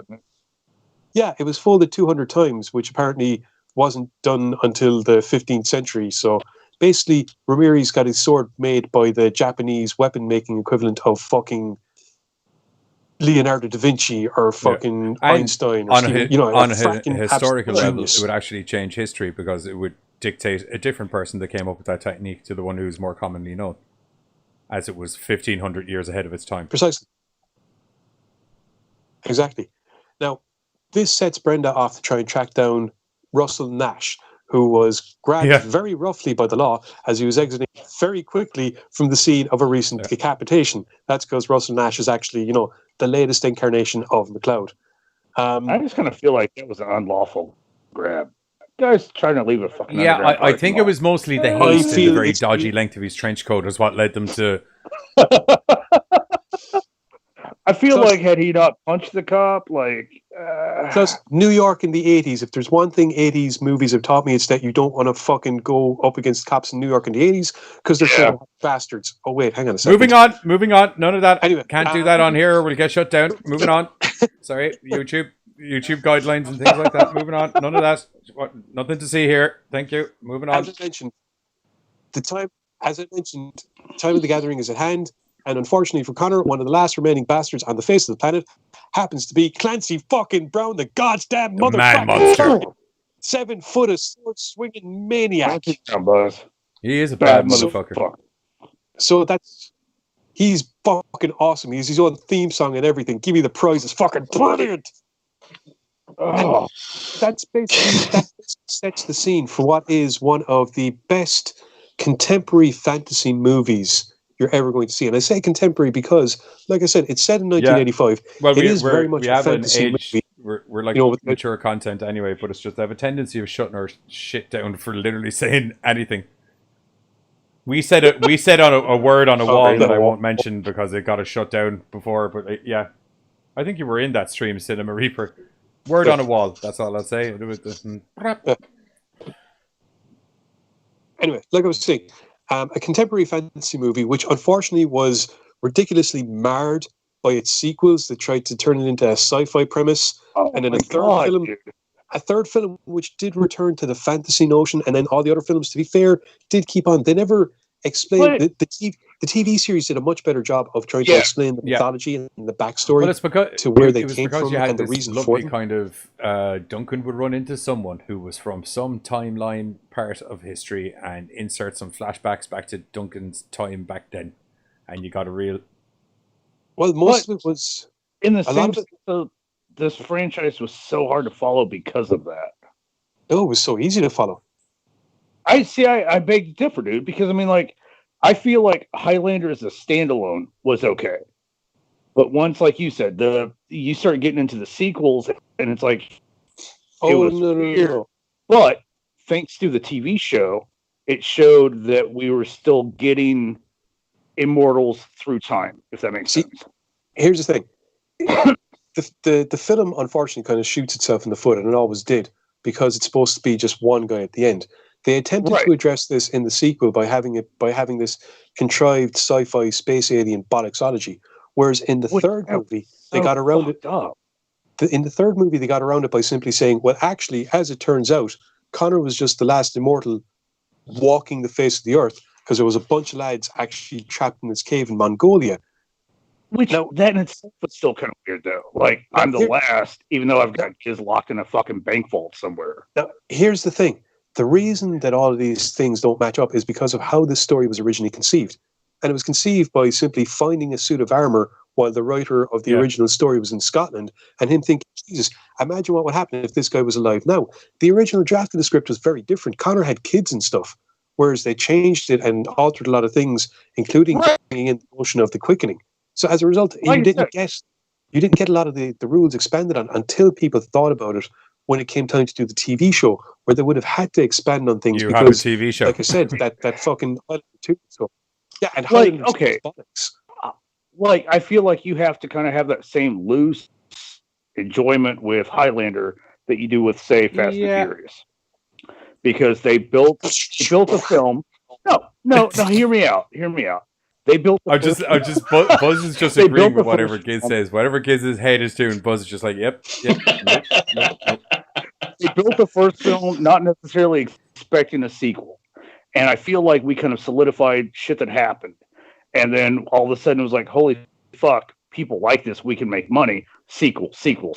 Yeah, okay. TV show. You know what I mean? Like in that aspect, it just. Yeah. So, like you said, they shot themselves in the foot so many times. So, as like an outsider that kind of maybe doesn't really enjoy Highlander, you're going to have all that negativity against it and may not finish out the franchise. Whereas, like, I still enjoyed it, but as a fan, I'm like, what the fuck are they doing? Really? Aliens? I don't. Oh, fuck. It did get really out there really quick after the original one. Yeah.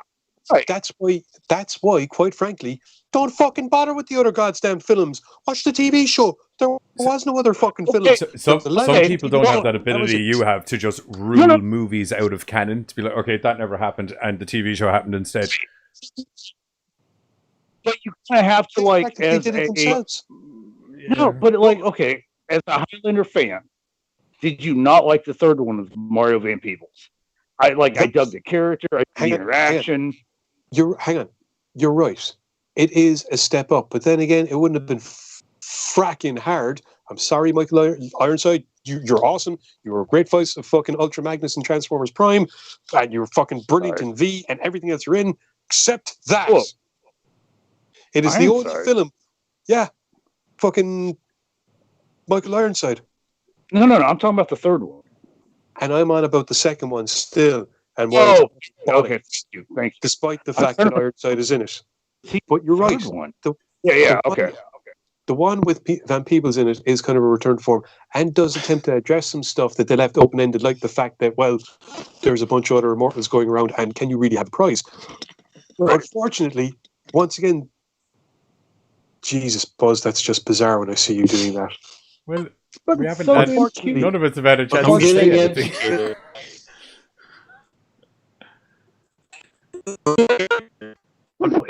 What they could have done and what they really should have done. What they could have done and what they really should have done is just have it being that he is the last one for now. The wealth and accumulated knowledge of humanity is in him for now, until it all starts up again, because you have more Immortals coming along. So Connor might not be the last one the next time around, or maybe he will be. And unfortunately, they never expanded on it. I know, and I get it. And unfortunately, you have to watch the films and the TV show and the films to go, oh, okay. Now that being said, that part kind of sucks. That being said, apparently they're going to be doing a reboot of the original movie. They're rebooting Highlander. So hang on, think about it. With hindsight, with everything we've just talked about, with the fact that they have got a lot of stuff to build on, do a first movie knowing that you're going to have more coming along. Camera on my end. I don't know if that's just me. But your linchpin is properly. There's a lot of shit.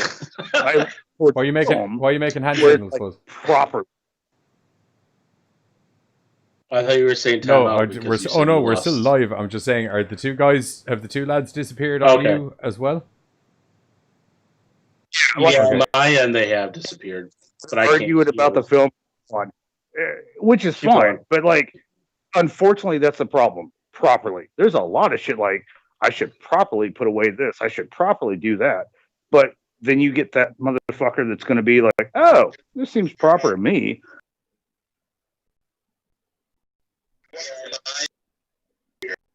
What the fuck? Yeah, your guys' cameras have disappeared.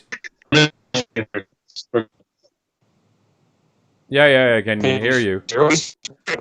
You guys, but I'm seeing on YouTube. It's a video podcast. We've had this conversation before. I haven't been able to see not doing anything. We're just sitting in front of a camera. So as long as people can still hear us, then the information is getting out.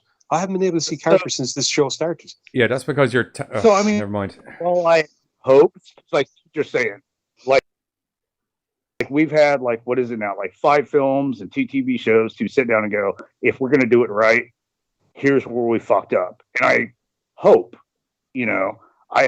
beyond all hope, because I love fucking Highlander, that they look back and go, okay, so fucked up.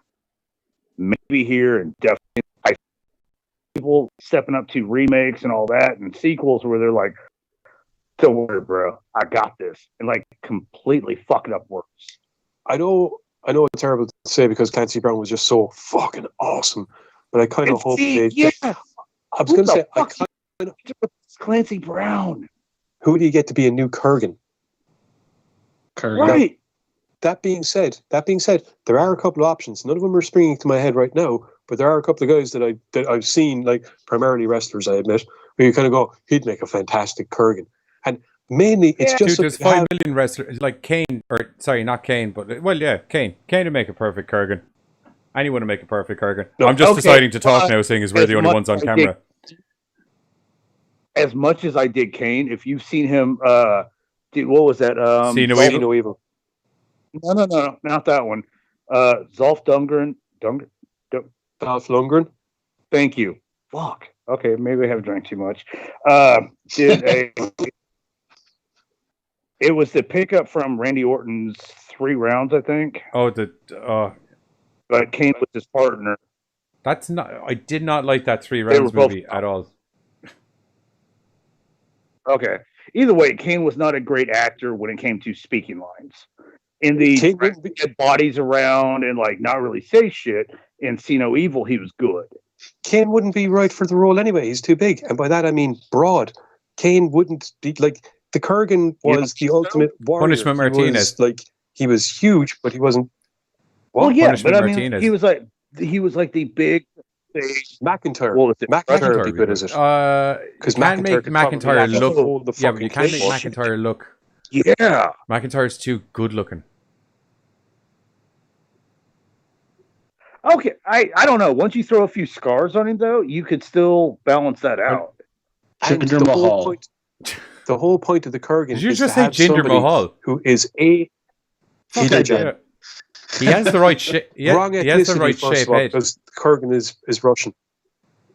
Yeah, and the whole point of Kurgan is to have an immortal who is this actually full on, balls out, unapologetically evil. I like There's killing no people, cover. and I like killing McIntyre immortal couldn't people. sit And that once I way. kill all the immortals, you're all going to be my little slaves because there is not diddly squat you can do to get rid of me unless one of you cut my head off. Which is exactly what led to the series that I was talking about earlier. Those circumstances, whereby basically Kurgan stands in front of all the immortals and says, "Who's going to beat me? Not a one of you. I rule now." You know what? Brian mentioned Ivan Draco. Hey, Dragos hey guys, from the Creed movie. Hey Buzz, seeing as you're the guy Yeah. who hasn't seen the movie before and has literally said 0 words, what did you think of Highlander? Highlander was a movie. Did you not like Highlander? Ah, shit! I wish I hadn't asked the fucking question there. No, They did a I'm lot curious. about the past and the future and the present. Okay. Buzz has trouble following stories. I No, do. no, I need to dumb down for me, guys. He really does. What did you think about it? I didn't hate the movie. It was just kind of like a bit. I mean, I wouldn't say it's a bit confusing because they kept going, back to the past, back to the present, back to the past, back to the present. But I could see I Giz watched this movie when I was 10. What was confusing Can about you it? see Giz? I just said I don't. I could see him on my screen, but I can't. Oh, I can see Giz. Okay. I guess that's kind of where I'm confused because in all of the backstory, long fucking hair, kilt. Future, or I guess present, trench coat, blue jeans, sneakers, like everything kind of screamed present. So I'm not quite sure where it was confusing. Again, second time. I didn't say it was confusing. I did say it was confusing, but I did not say it was confusing. If that's not confusing. I started off with saying confusing, and then I stopped myself because I'm like, well, it wasn't really confusing. It was just there was a lot of going back and forth, and Sean Connery was in the past, and he was a descendant of the McLeods. No, he wasn't. No, he wasn't. He was just a Spanish dude, or an Egyptian dude, pretending to be a Spanish dude who was over in Scotland. I think I was watching the wrong movie then. Now I will say I was kind of curious because here McLeod is with his old lady with fucking watching the grass grow and introduction to Sean Connery. Here's an individual that takes a fledgling under his wing, shows him how to fight, teaches him the fucking rules. I guess the question could be asked, why? No. It's very easy why. He explains early on in the movie that they cannot let Kurgan be the one to be the one who is the final one because otherwise he's going to enslave humanity. So he's making sure that there's a nice amount of guys who know how to fucking handle themselves. So at least it's not. Go on. It's not just all about Kurgan. It's not just all about Kurgan. It's also tradition. It's like when you think about it, right? They are a race. They're a very unique race that can't propagate itself the way that we do. So as a result, the way that we pass on traditions doesn't apply to them. They can't have kids and pass on the knowledge of their bloodlines the way that we can. Instead, they have to find others of their own kind and pass it on that way. What? Okay. See, my question was though you with McLeod. Here's a kid that I can teach, I can watch grow in a kind of metaphorical way. To a degree, it's also when you think about it, the honourable and the responsible thing to do, because the whole point is Kurgan turned up to kill McLeod to activate his immortality, and B, take his head before he has the opportunity to find out what he is, and B, potentially a threat to Kurgan in the future. Okay, see, I didn't realize that he showed up to activate it. I thought these were two clans that happened to run into each other. Oh no, Kurgan orchestrated that. Kurgan's a mercenary. Just joined the Fitzgeralds specifically because he knows Connor has the potential to be an immortal. He is there for Connor. I completely missed that part. Okay. He says it to the head of the Fitzgeralds, or the Murdochs, remember our deal. the boy is mine. That's why none of the other lads, Connor's walking through and he's screaming for a fight and no one will go near him. And he says to the dude's like, well, stick with me Kurgan's been instead, nipping lad. people in the bud as much as is humanly possible. Okay, so I completely missed that part. Okay. Why don't we just have Kurgan from the Oddities and WWF play Kurgan in the remake? Once again, wrong body type. He is not a swordsman. He can learn to be. You're very close-minded, Kiss. No, he's got the wrong body type first. No, wrong person. No. Years of working with a certain musculature and will have you moving in a certain way. If you don't move in that way, you are not believable as a sword fighter. You have to. There's speed, there's power, there's dexterity, there's agility. Certain body types do develop in it's like any kind of fucking fighting sport. Wrestling on the other hand, you can be the big guy. You have to be in shape to be able to move around the ring, admittedly, but unless you're in certain areas, the onus isn't on, it's perhaps not as much quick, sudden movement. Yeah. Or you can be a big burly thrower versus fencing, is what you're trying to say. I only said it because they shared the same name. That was the only reason why I said it. So bet you wish you didn't do that now. I regret a lot of things I say when it comes to this. So anyway, I think we're going to move into the trailer for Highlander, yeah, because that went on ages, and we will be back to say goodbye and head off momentarily.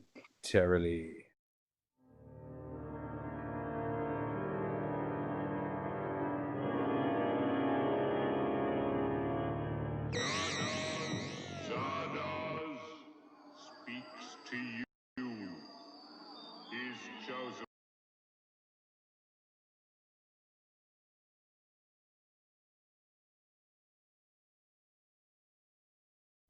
From another time comes a man of great power. You talk funny, Nash. Where are you from? Lots of different places. A warrior of incredible strength. You've the devil in you. We've been kinsmen 20 years. Connor MacLeod was my kinsman. I don't know who you are. Because you were born different, men will fear you, try to drive you away.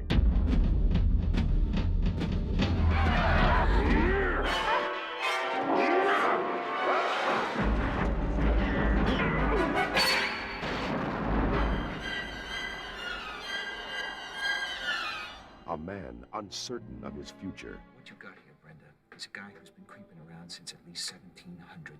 It's not possible. And haunted by his past. Wait a minute, Nash. I want some answers. You cannot die, MacLeod. I am Connor MacLeod of the Clan MacLeod. I was born in 1518 in the village of Glenfinnan on the shores of Loch Shiel. And I am immortal. A hero who is about to face his greatest challenge. You will always be weaker than I. What can you tell me about a 7-foot lunatic hacking away with a broadsword at 1 o'clock in the morning, New York City, 1985? Not much. For he is not alone. In the end,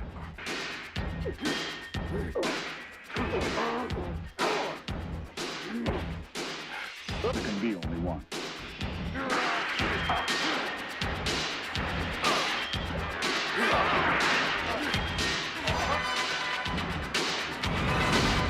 Highlander, there can be only one. Here we are, we're the princes of the universe.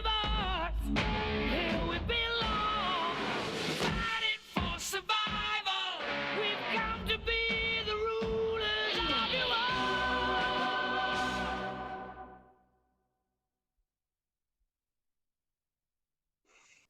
And we're back. So that's the trailer for Highlander. Yeah, I Princes of the universe. Oh, God damn, everyone's cameras are all there, you know. I have no rival. No man can be my equal. I have to ask though, Giz, like as we were talking about it, who do you think could pull off Sean Connery's character if there was a reboot? I was saying Antonio Banderas, but then I was thinking about it and going, well, if he's supposed to be Egyptian, then maybe someone else. Oh, Frack. I can see his face. I just can't think of his name. I can kind of see Antonio Banderas because he's gotten fun like.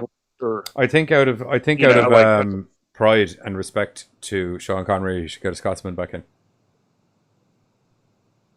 You just get Sean Connery. To play an Egyptian pretending Yeah, to be a play an Spaniard. Egyptian who's pretended to be a Spaniard who's lived 1,000 years, like Ewan McGregor or fucking James McAvoy. Ewan McGregor. Billy Connolly. Obi-Wan. Or Liam Neeson. Oh, no. I have a very specific set of skills. I'm going to teach them to you so that you can chop it. And acting is not that. Yes. No, I'd love to be have honest- seen I have a very unique set of skills kind of conversation in if he died. Or he never died. I've got a very unique set of skills. Oh yeah. Yeah, I don't fucking die, motherfucker!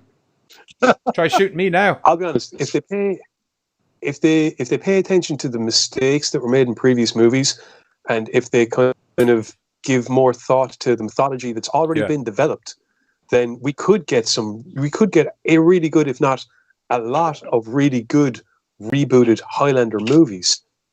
I mean, I'm not going to argue that, right? Imagine a chronology.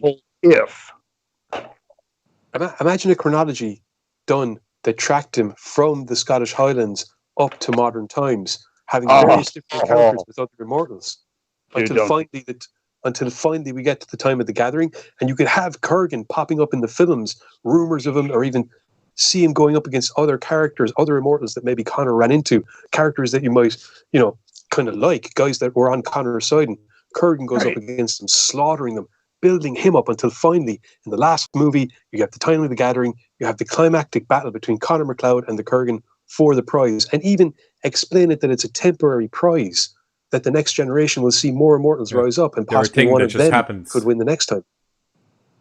Yeah. And I would be totally stoked, and I pray to God they call you for better fucking ideas, dude. Because that's you did totally kind of shit. fix. I'm You did more kind of worried about, merge the plot of Mortal Kombat into Highlander a little bit there. Let's face it, Highlander was around first. Okay, you did merge the plot of Mortal, or you did, which works because Christopher Lambert can come back and play Raiden. So that was meta as fuck. Holy shit! That movie, awesome. I've seen it. I have. I'm just giving you props. Nice. We don't need to cover Mortal Kombat anyway, lads. Good stuff. Good stuff. Anyway, I think that's the end of the show. They're long ass Thursdays. Synopsis short. I kept the synopsis short. It was everything else that went long. No, I totally you did an awesome job. Well dude. done, Giz. And we didn't even do news we didn't bits even do either. news bits, and it's still a 2-hour Right. show. We didn't start until it was closer to 12. Let's be fair. No, I had the pre-trailer thing running at 1:30 on the button, and then it ran 1.5 times, which is 25 to. Then we were live. I have it here, right? We had a good show. Talked about a lot of cool shit. We had a good opening where we just talked shit for a while, which is fine. Anyway, for myself, Buzz, Carter, and everyone, do you guys? What are you doing next week for the Crazies? The Crazies. Myself and Giz are doing. What are we doing Sunday? I am going to find horror-themed episodes of TV shows, including if you can send them on to me. I suppose we'll do a bit on Treehouse of Horror. I will investigate those. I can think of a few early ones. The Shining one was pretty creepy. I know it had its funny moments. The Shining, you know that one? That's a pretty creepy one. Yeah. The one where they kept, and the first time they ran into and the one where they kept. Do you remember Bard had an evil twin? Bort. Yes. Yeah. He lived in the upstairs. Fish heads. Yeah. And there's the Raven. I saw that Edgar Allan Poe one, which is just great. And there was the one the kid for Billy Mummy, the kid from the Twilight Zone. Yeah, that'd be all good.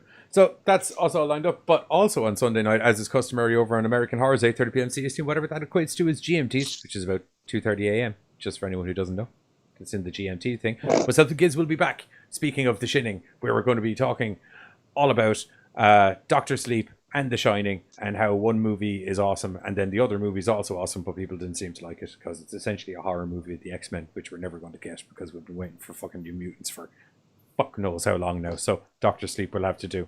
It's coming. It's coming. Anyway, for myself, Giz, Carter, and Buzz, it's coming, and apparently it's the start of a trilogy. Oh yeah, fucking 20 years later.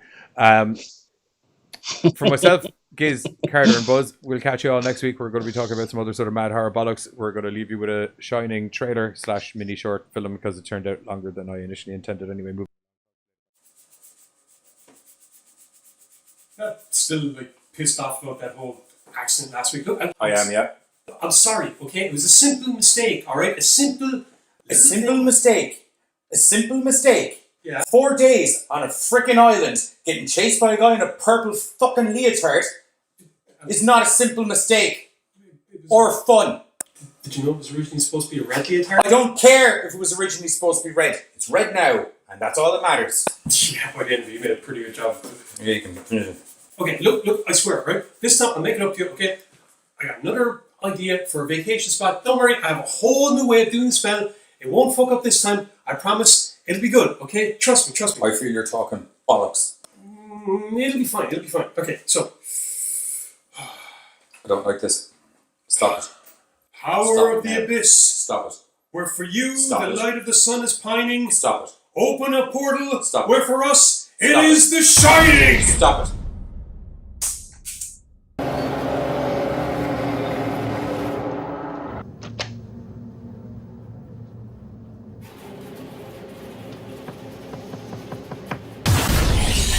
What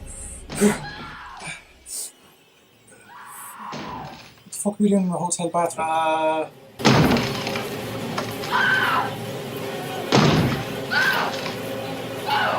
Who's that screaming chick? I have no idea. Here's Johnny. No, here's Johnny. Right, let's get the fuck out of here. What in the actual flying fuck is going on? I don't know, but look, at least I got us to the hotel, alright? So just relax. Oh, cool! A tidal wave of blood. A tidal wave of blood. Oh crap! A tidal wave of blood! A tidal wave of blood! Stupid goddamn. What the fuck? Jeez. What in the shit is going on? I don't know, okay? I don't know. I'll figure it out. I hate creepy midget kids. Just let me think for a second. Open a portal. Umbagu. Open a portal for us where the sun is the shining. Oh, that's what I did. On the plus side, though, this gives you a great idea for an episode. What, haunted as fuck hotels? No, well, kind of. The Shining and Doctor Sleep. Yeah, okay, that's fine. I hate that. It's so fucking scary. Anyway, join myself and the guests on Sunday, 8:30 p.m. CST, and whatever that equates to is GMTs, only on American Horrors, for a brand new episode where we're going to be looking into The Shining and Doctor Sleep consecutively, because that's the way it's supposed to happen. I'm going this way. Ah! Fucking kids, I hate them. That way.